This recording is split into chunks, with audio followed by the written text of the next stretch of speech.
What's up, guys? I'm here to talk to you about the third day in my reading 31-day comic book reading challenge. And I'm gonna be honest, I read comic book 3 on day 4 because yesterday was crazy. It is also why I'm putting all the videos out in one day. So, yay!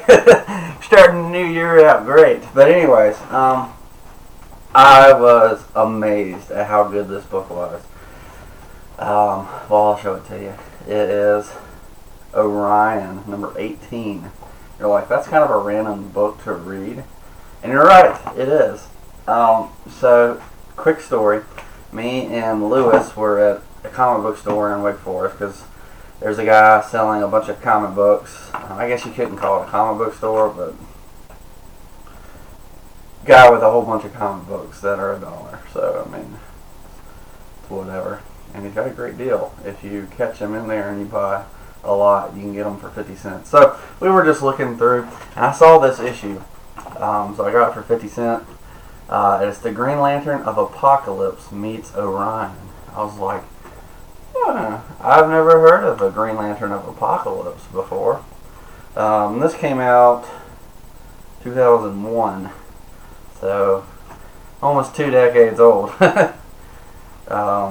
But man, this was such a good issue. It's just kind of a side story in, I guess, the greater Orion picture. I don't know what's going on with the Orion series. Lewis may. I picked it up because it's got Green Lantern on it. And it's kind of a cool look. Like, he looks pretty awesome, I'm just going to say. And I'm going to tell you, this is one of the coolest ideas of a Green Lantern that, why have we not seen this in comics before? I would love to see this guy show up again. I would love to see a whole story on this. So, before, let's just jump into it. So, backstory on this guy.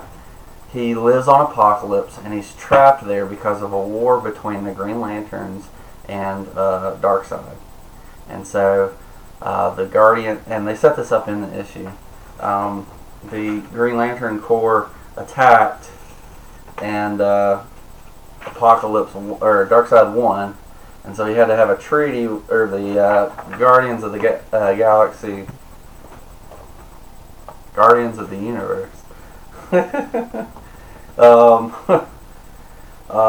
Guardians, getting them all mixed up there. The Guardians made a deal with Darkseid, and you know how Darkseid works.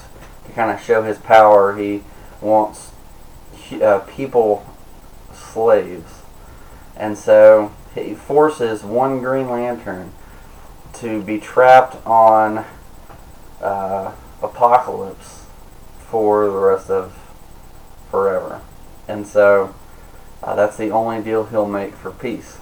So, and that guy is this guy. So what this guy does is he works undercover on Apokolips. Now he doesn't, I don't know, I'm not sure if he knows about the deal with Apokolips, because in the end we see Darkseid just shows up and he's like, hey, here's the deal. This is why I'm allowing you to go on. And it's pretty awesome. We'll talk about that in a minute. But basically, he's only got one ring, and he can't charge it up because he can't get back to the central power core on Oa. So he's holding it on for however long. I don't remember if he says, but it's implied to be a great amount of time, like decades, centuries, probably closer to. And so he's got this little, let me see if I can find it, container in which he keeps his Green Lantern ring and keeps it charged. It's a null chronosphere. Okay, so they say after all these centuries, I'll show it to you. Kind of cool. Got a little case for his ring. And after all these centuries, I think I pointed to the right thing. So, he's using this ring and all the juice that it's got for centuries. Using little by little, energy by energy, to help people on Apokolips. And that's just so cool. To think of a guy who's there for centuries. Nobody knows his name because he's just been there for so long. Like he lost his name, and they say that in the comic, sort of. They say he has no name. He no longer has a name. He's called the Green Flame, I think. The Green Flame or the Green Light. I think it's Green Flame. And it's pretty cool. He saves Orion, and he uses up a little bit of his, the last of his energy, the Green Flame. Okay. He uses up a little bit of his energy to find out what happened to Orion and to save him. And a little bit later, Darkseid shows up, and here's basically what Darkseid says. He keeps him around because he gives the common folk hope, so they keep fighting for life, and he uses that hope to utterly destroy them, because otherwise they would give up and die.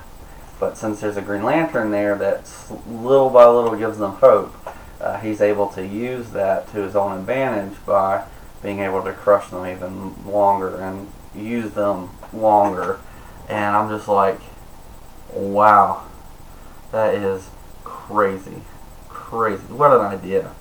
What an idea. And Darkseid, like, several times, he's like, if I wanted you dead, you'd be dead. Like, I mean, I'm Darkseid. It's funny because he shows up while he's having sweet tea, which spoke to my heart as an avid sweet tea lover. I was actually drinking sweet tea in my cup just a minute ago. That killed me. I was like, and then at the end, all he cares about, I wonder if there's still sweet tea left. I was like, yes, that's the spirit.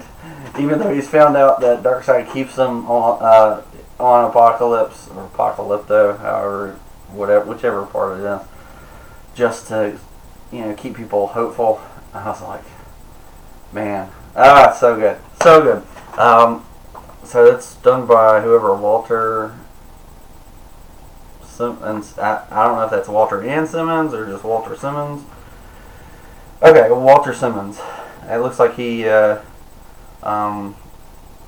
wrote and drew.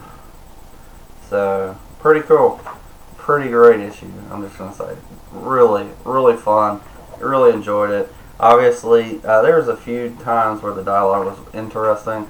There were some callbacks to some other issues that I hadn't read in the series, but just a really great one-shot story with a Green Lantern of Apokolips, and I'd love to see him show back up. That would be so cool. That'd be so cool. So let me know what you think. What did you read on day 3? I know, again, it's day 4. I understand that. What have you been reading? Let me know, and I'll catch you next time. Peace.